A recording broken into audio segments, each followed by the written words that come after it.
Entre le maintien de traditions multiples et la création de diversités futures, la Suisse se développe et se construit. Comment les institutions à l'intérieur de notre société réagissent-elles à la dynamique engendrée par l'immigration ? Qu'est-ce qui est entrepris au niveau étatique et civil pour encourager l'égalité des chances et tirer profit des compétences des migrantes et migrants ? Les conférences nationales sur l'intégration constituent le cadre théorique nécessaire à une telle réflexion. Mais qu'en est-il des démarches pratiques entreprises par les institutions ? En partant du point de vue des initiantes et des migrantes, la Commission fédérale des étrangers montre 4 exemples dans lesquels on tente d'abolir des barrières et d'ouvrir des institutions. Tout à l'avantage de la Suisse, comme les 4 exemples le montrent.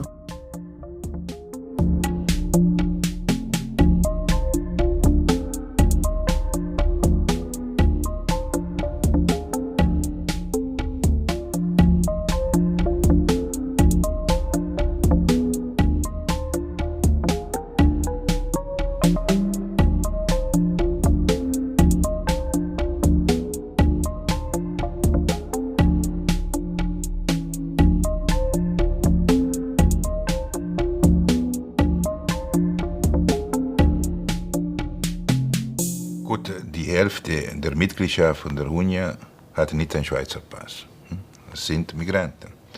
Und ich habe mehrmals das unterstrichen. Wir sind in der Schweiz die größte Organisation, die die Interessen von den Migranten vertritt. Herr Ministre de Justice, Guinea.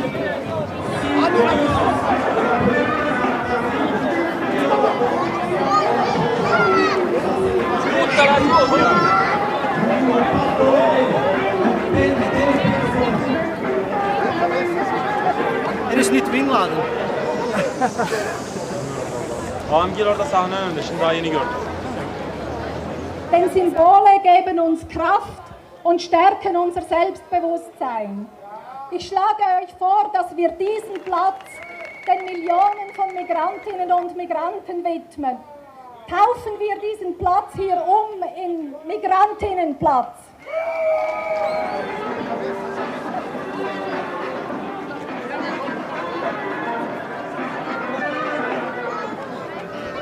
Das Motto dieser Demonstration ist: Wir sind die Schweiz. Was heißt das für dich? Unabhängig von Nationalität, gleiche Rechte für Migrantinnen und Migranten, das heißt für Ausländerinnen und Ausländer in der Schweiz.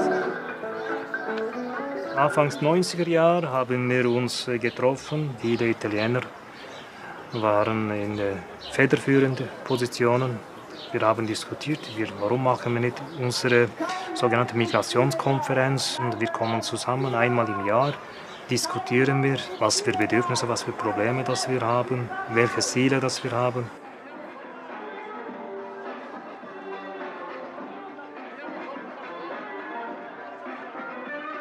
Die Kraft der Gewerkschaft ist gegeben, auf der einen Seite von der Anzahl Mitglieder, aber auf der anderen Seite von der Anzahl aktiver Mitglieder, eben von der Anzahl Vertrauensleute, Aktivistinnen, die man hat. Ich bin absolut nicht zufrieden mit meiner Sektion. Oberaargau-Emmental, die über 4'500 Mitglieder hat, die über 700 oder 800 Migrantinnen und Migranten Mitglieder hat. Nur 3 mit mir. Und das ist nicht gut. Also das kann ich auf keinen Fall akzeptieren. Dort, wo Migranten und Migrantinnen in den Strukturen sind, von den Sektionen und von den Regionen, dort kann man dann eben die Leute auch, also die Regelsekretäre oder Sektionssekretäre dazu bringen, die Leute zu mobilisieren oder zu sagen, doch, es ist wichtig, wir jetzt mobilisieren. Und dort, wo das fehlt, dort ist der Druck nicht da. Oder? Und deshalb ist das eben so wichtig, zwar die Migrationsstrukturen, aber auch, dass die Leute dann effektiv in den Sektionen integriert sind, oder? Weil man dann so die Themen, die wichtig sind, auch durchbringt.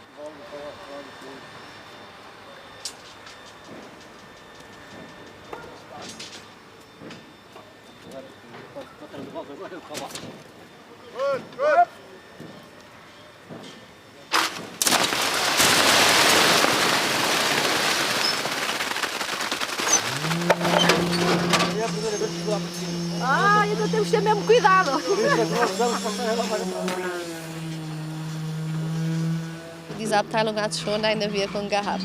Es ist immer auch ein bisschen Druck von diesen Abteilungen gekommen.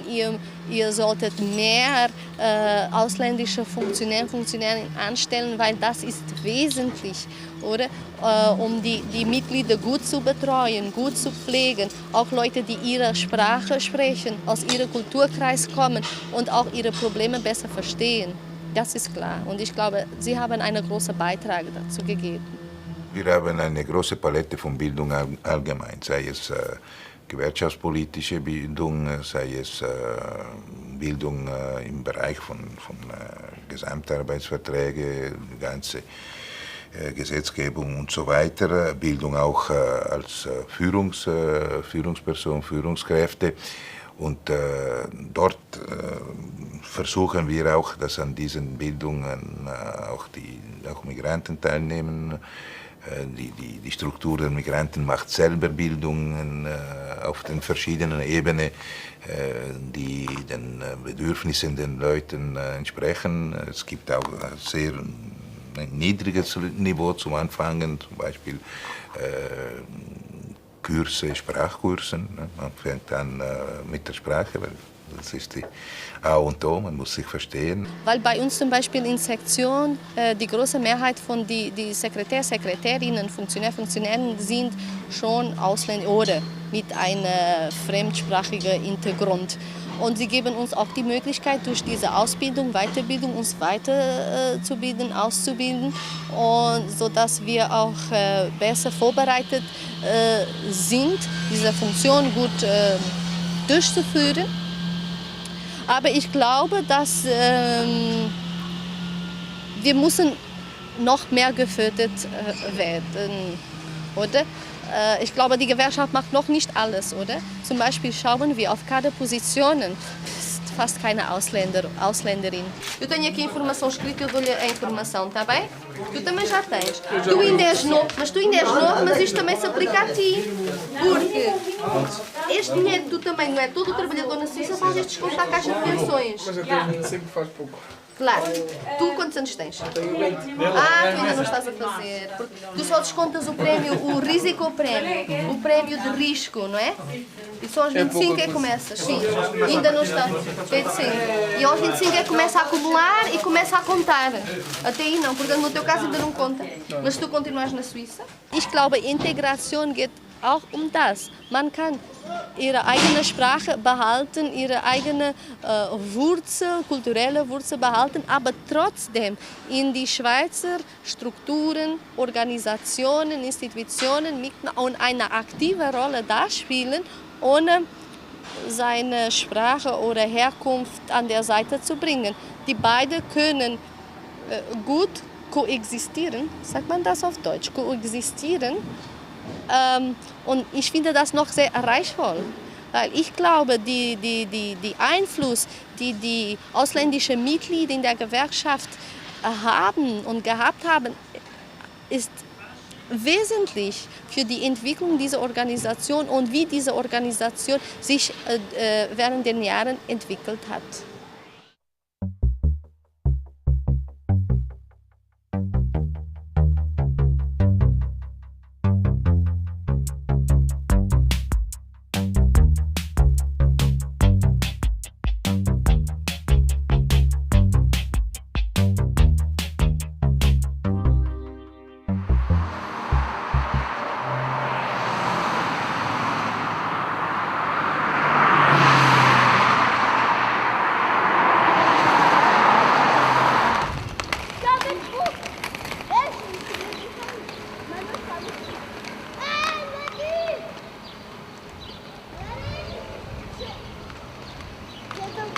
Un quartier qui a toujours eu malheureusement une image négative quelque part, considéré comme ghetto aussi, on n'hésitait pas d'appeler ça un ghetto social. Et la ville a toujours multiplié les actions dans ce quartier pour faire en sorte que les habitants ne le sentent pas comme ça. Et surtout qu'ils ne se sentent pas rejetés, malgré leur situation géographique. Le projet Télé-Bourdonnette est né avant que je sois venue ici. Mon prédécesseur avait eu l'idée, voyant des problèmes de communication, des problèmes de voisinage récurrents qui existaient dans ce quartier.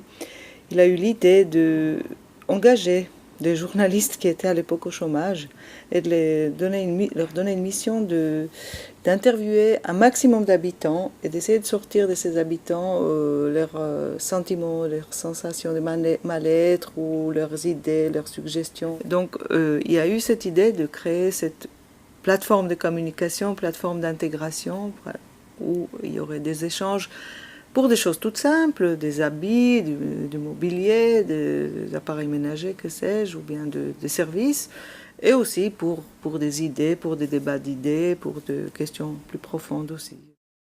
Bonjour, je présente Madame Mounigan, l'émission de Madame Mounigan.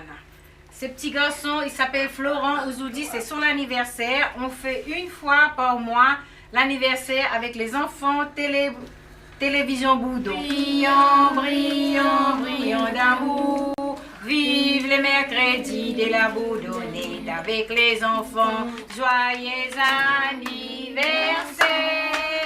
Joyeux anniversaire. Il y a des enfants que je ne connais même pas. Et puis on m'arrête dans la rue. Bonjour madame, je te vis dans la télé. Bonjour madame. Et puis ben voilà. Il y en a que je ne connais même pas les noms, mais ils me connaissent très bien, même les parents aussi. Ils me disent, je vous ai vu à la télévision, et puis c'est bien ce que vous faites avec les enfants vous aiment bien. Et pour moi, ça me fait beaucoup de confiance.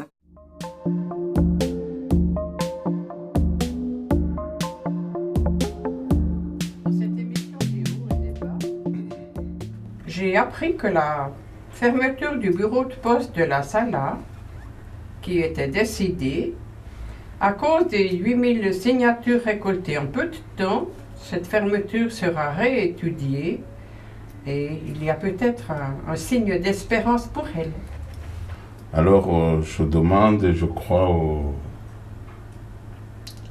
habitants de se mobiliser justement pour défendre notre poste. Le samedi 20 mars 2004, le comité de la Poste a réuni les habitants de la Bourdonnette pour que la poste du quartier se maintienne.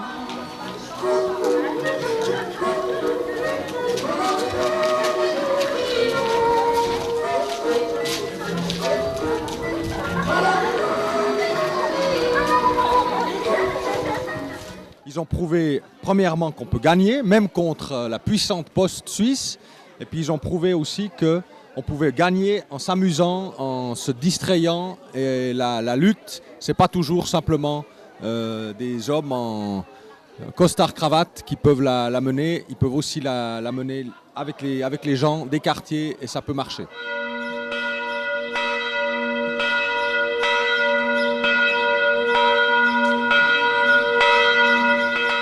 Parce que c'est une télévision qui marche avec les bénévolats. Mais il faut quand même un encadrement technique, disons, et même artistique un peu pour créer une qualité d'émission. On a pensé à une personne au début, et puis on a vu que dans la réalité, il fallait deux. On aimerait bien qu'il y ait un maximum de gens qui représentent le quartier, aussi bien dans les nationalités que dans les âges, et des enfants comme des personnes même très âgées. Ce serait l'idéal, c'est que tout le monde puisse avoir sa petite lucarne, son espace de liberté dans la télévision. Pour l'image du quartier à l'intérieur, pour les habitants, d'avoir cette télévision et de voir ce qui se passe avec les enfants, avec les adultes, avec les adolescents, ce qu'ils font, valoriser les gens, ce qu'ils font, c'est déjà aussi une image qui est déjà plus forte.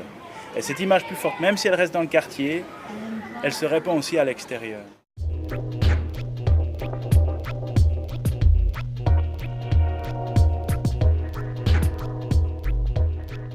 Salut, moi c'est Rassim Chai, j'habite juste à côté de la Bourdonnette. J'ai fait une bonne partie de ma vie à la Bourdonnette. J'ai eu la chance d'arriver à TV Bourdonnette, où j'ai fait un stage de 6 mois en tant que cinéaste. Et ça s'est super bien passé, j'ai fait une émission sur la musique. Et aujourd'hui, je fais un portrait de mon ami Gaylor, qui est DJ.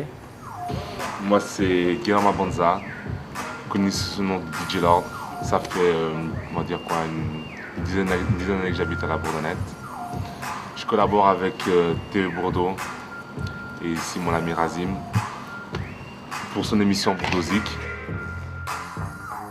J'ai toujours défendu la Bourdonnette partout où j'ai été, partout où j'ai fait des cours à l'extérieur, avec le chômage ou avec quoi que ce soit. J'ai toujours défendu que la Bourdonnette c'est un sacré beau quartier et puis ça devait être... Il y a une ambiance super là-dedans. Il y a de la famille de la Bourdonnette. La vie du quartier, elle a changé par nous-mêmes, quoi. Maintenant, ce qu'ils voient les gens, c'est qu'ils voient qu'il n'y a pas que des drogués, il n'y a pas que des cas sociaux, il n'y a pas que des voyous, des voleurs, et puis des gars qui veulent taper tout le monde. Et puis les gens, maintenant, ils descendent du métro et ils n'ont plus peur de se faire raqueter comme avant, quoi. Cette télévision, elle est arrivée là comme ça, c'est pas... Tout ça. Maintenant, ils revendiquent cette télévision. Il y a de plus en plus de gens qui revendiquent que c'est leur télévision, ça leur appartient, ça fait partie. Et puis à travers la télévision, ils peuvent s'exprimer, dire ce qu'ils ont à dire. Et donc c'est quelque chose qui s'est intégré maintenant à la vie du quartier.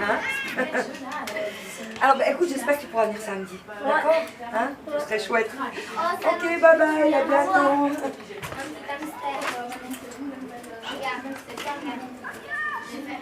Une gérance qui doit, disons, gérer un tel ensemble, elle a intérêt à savoir, à avoir un savoir-faire ou à participer, à collaborer à des opérations qui tendent à améliorer les conditions de vie, les conditions de voisinage. Ça lui enlève des soucis, parce que si on multiplie les efforts pour atténuer, pour améliorer les relations, atténuer les conflits, essayer de désamorcer le plus tôt possible toute tension, ben on gagne du temps, on gagne de l'argent aussi.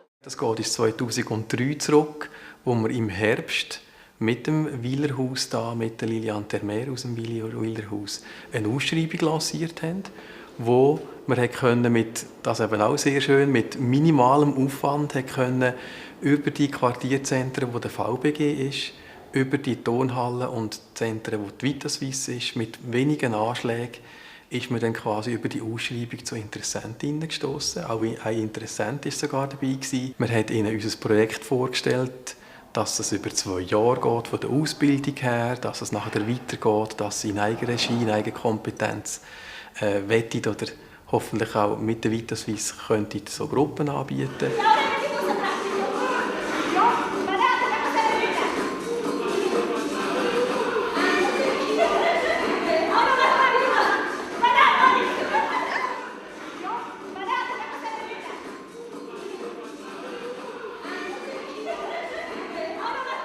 Vitaswiss hat eigentlich viele Qualität, finde ich. Erstens, sie haben wir als ausgebildete Leiterin und wir lehren auch die anderen. Wir können auch unsere Wissen und Kenntnisse miteinander mitteilen. Ich tue ihr den Stab hier zu der Wirbelsäule an. Sie versucht sich aufzurichten. Was haben wir denn da oben in der Wirbelsäule? Steht im Ordner. Nein, ist etwas anderes. Ui. Skoliose ist... Nein, Skoliose ist eine Verkrümmung im Rücken. Ja? Becken... Ja, genau. Nicht Einbeugung von der Beine, da darfst du Bein gestreckt halten. Nur nicht überstecken. Versuch noch ein bisschen zu strecken, deine Knie. Gut. Okay. Ja, genau. Nur nicht... Ja, so. Also gar nicht schlecht, ist gut. Am Anfang das Schlimmste... unsere Hauptleiterin, sie kann Also sie hat gesagt, ich kann nicht Hochdeutsch. Sie hat immer Berndeutsch gesprochen und sie hat immer sich entschuldigt. Sie hat gesagt, ja, ich habe lange Jahre so gewöhnt, einige Wörter, was ich brauche, ich kann nicht auf Deutsch, auf Hochdeutsch, weil es für mich nicht gewöhnlich ist. Sie bewegt sich ja inzwischen, sagt sie. Klar, sie bemüht sich, aber es kommt nicht. Plötzlich verändert die Sprache wieder Schweizerdeutsch. Und eindrehen und ruck hoch und öffnen. Hoch und tief und ruck und öffnen. Jetzt ohne das Bier, sondern jetzt im Moment nur den Ball nicht fallen lassen. Hoch und öffnen. Hoch und da, ja. Und halten. Mit diesen 112 Jahren mittlerweile von der Volksgesundheit, das ist ein total traditioneller Verein auf dem Platz Bern. Schweizweit gibt es nur wenige Volksgesundheit oder die heutigen Vitaswiss-Vereine, die älter sind. Dass wir mittlerweile fast 400 Vitaswiss, ich sage jetzt halt immer noch Gymnastikleiterinnen haben, in der ganzen Deutschschweiz und im Tessin verteilt. Und mittlerweile gehen über 10'000, man redet von knapp 11'000 Teilnehmerinnen und Teilnehmer, die sich wöchentlich bei der Vitaswiss treffen.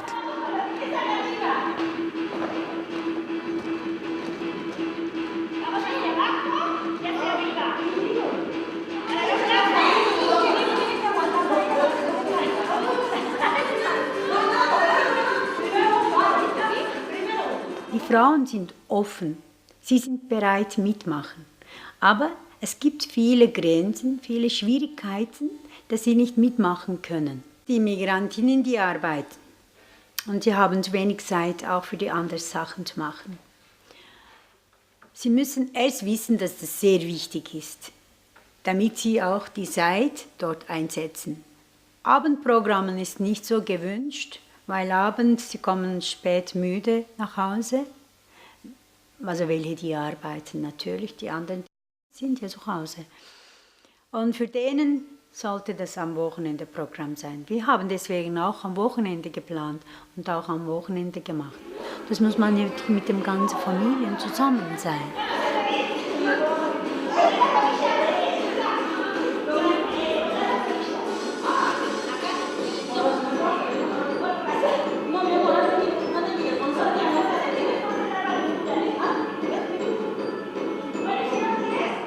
Und weil auch von den Jahrgang her, bei den Leiterinnen und bei den Teilnehmerinnen, sich das ja halt nach oben bewegt. Also je älter dass wir als Verein sind, je älter unsere Mitglieder sind, wird das Durchschnittsalter der Teilnehmer natürlich dementsprechend aufgeschoben. Und eine Variante für die Verjüngung oder für eine andere Durchmischung, wo es dann automatisch ein bisschen von den Durchschnittswerten vom Jahrgang her oben runterkommt, sehen wir eben auch in der Öffnung mit neuen Aktivitäten.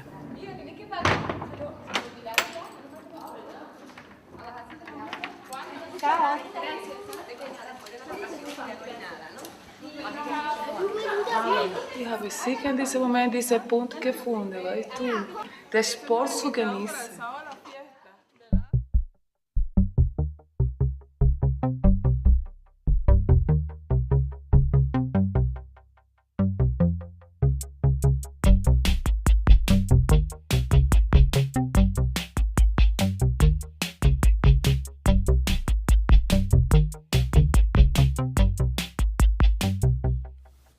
Pour moi, c'était quelque chose de vraiment de naturel. Moi, le principe de base, le fil rouge, c'est de se dire qu'il faut que la police soit représentative de la population dans laquelle on évolue. Je regarde la population, elle est pluriculturelle, nous avons plus de 40% d'étrangers, nous avons tous les matins 30 000 personnes qui viennent travailler à Genève depuis la France. Nous avons, je ne sais pas combien de dizaines de milliers, donc on a à peu près 30 000 personnes qui travaillent dans les organisations internationales. Proposer cette mesure, pour moi, était extrêmement naturel.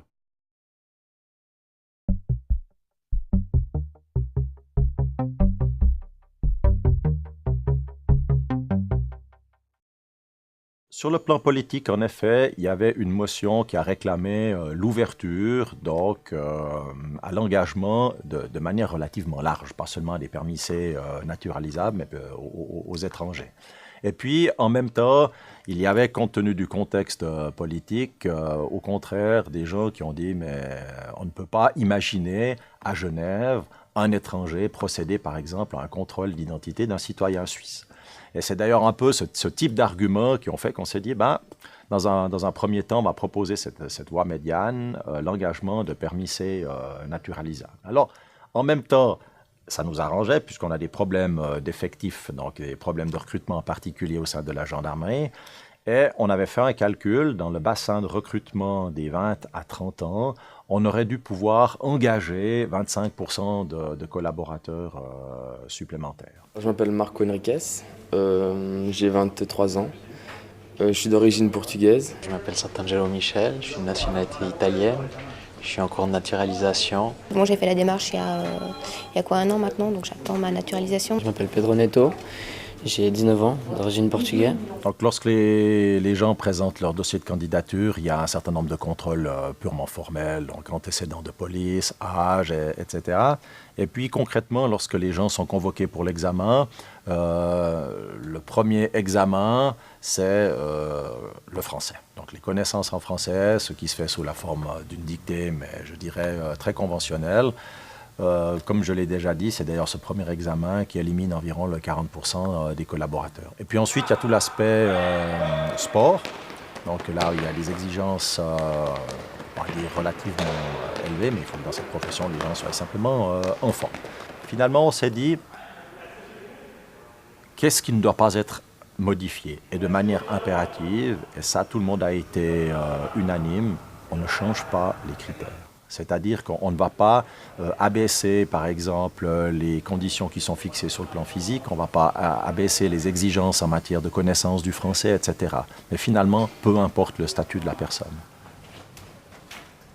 Je m'appelle Pamela Preston, je suis née à Lima, au Pérou. J'ai 25 ans et donc j'ai effectué mon école primaire à Lima. Donc je suis arrivée en Suisse en 93. Parce qu'en fait, ma mère, elle est très dans le corps diplomatique. J'ai effectué ici le cycle d'orientation, enfin mes écoles, donc secondaire, collège. Et j'ai fait 2 ans à l'université à Genève, en sciences politiques et sociales. Et puis voilà, maintenant je suis ici. Bon, alors aujourd'hui, on va simplement faire une petite patrouille en ville. L'idée, c'est d'un petit peu de voir quels sont les quartiers dits sensibles, peut-être déjà par rapport au problème de la drogue à Genève. Donc chaque quartier a un petit peu sa spécificité. On va trouver de la cocaïne à un certain endroit, de l'héroïne à un autre endroit, du hashish et la marijuana encore à un endroit différent. Je pense qu'il y a beaucoup de gens, surtout des jeunes, un peu de ma génération, qui se sentent aussi suisses que leur nationalité d'origine en fait. Le permis C en fait, j'ai jamais compris en fait ce permis C, ça m'a, enfin, à un moment donné, on a une prise de conscience, genre après 10 ans qu'on est ici, et on est toujours traité en tant qu'étranger, parce que ce permis, en fait, il ferme les portes, quand même, de certaines choses. Par exemple, j'avais le passeport péruvien, donc pour voyager, j'avais demandé des visas, par exemple, alors que je me sentais quand même suisse quelque part. Enfin, on était parti en voiture direction l'Italie. Et j'avais pas pris de visa parce qu'on ne pensait pas passer par l'Italie, mais j'en voulais que traverser pour passer au Tessin. J'ai eu un monstre problème à la douane parce que justement, j'avais que le permis et puis pas de visa. On est traité comme, pas comme un criminel, mais comme si le fait justement d'avoir ce passeport péruvien nous attitrait comme personne dangereuse ou personne à risque, vous voyez. Alors qu'en fait, on n'a rien à se reprocher. Entre les voitures. Évidemment, pour nous, c'est clair que mon bagage passé, on va dire, ce que j'ai vécu dans le passé va beaucoup m'aider pour ma carrière de policière, ça c'est évident. Ouais. Le problème de recrutement existe toujours pour la gendarmerie. En parallèle, la loi sur la police a été modifiée et on a augmenté les maxima possibles, ce qui fait qu'on devrait avoir encore davantage de personnes. Et puis en effet, ce recrutement des permis C naturalisables ne nous a pas donné entièrement satisfaction, ce qui fait qu'on envisage de passer à l'étape suivante, c'est-à-dire d'ouvrir davantage et de se dire, eh ben, on va proposer l'engagement de tous les permis C, voire éventuellement des permis B. Et il propose des solutions qui ne sont pas, sur le principe, acceptables au niveau de la Constitution. Je rappelle que l'ancien chef de la police, M. Cocoz, disait bien qu'il y avait une question de souveraineté. On ne peut pas engager une personne étrangère pour cette question-là. Donc, d'un chef à l'autre, il y a des avis qui sont totalement à leur opposé. C'est là on voit que c'est peut-être pas forcément réfléchi. Leurs propositions, elles ne sont pas réfléchies. Et je pense qu'ils font peut-être fausse route, puisque des textes sur les accords bilatéraux le précisent bien qu'on ne peut pas engager des personnes dans la police avec des permis C. Donc imaginez-vous que le permis B, c'est encore plus éloigné.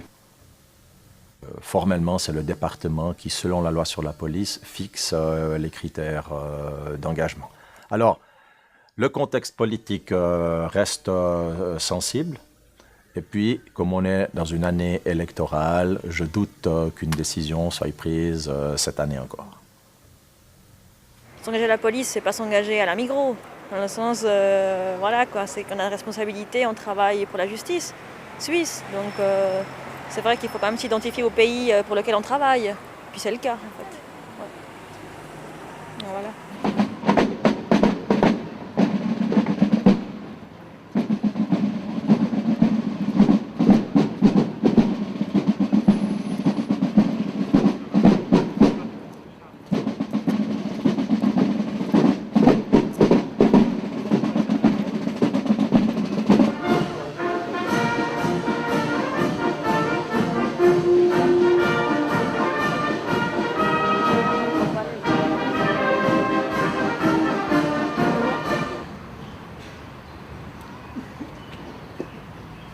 Je le promets.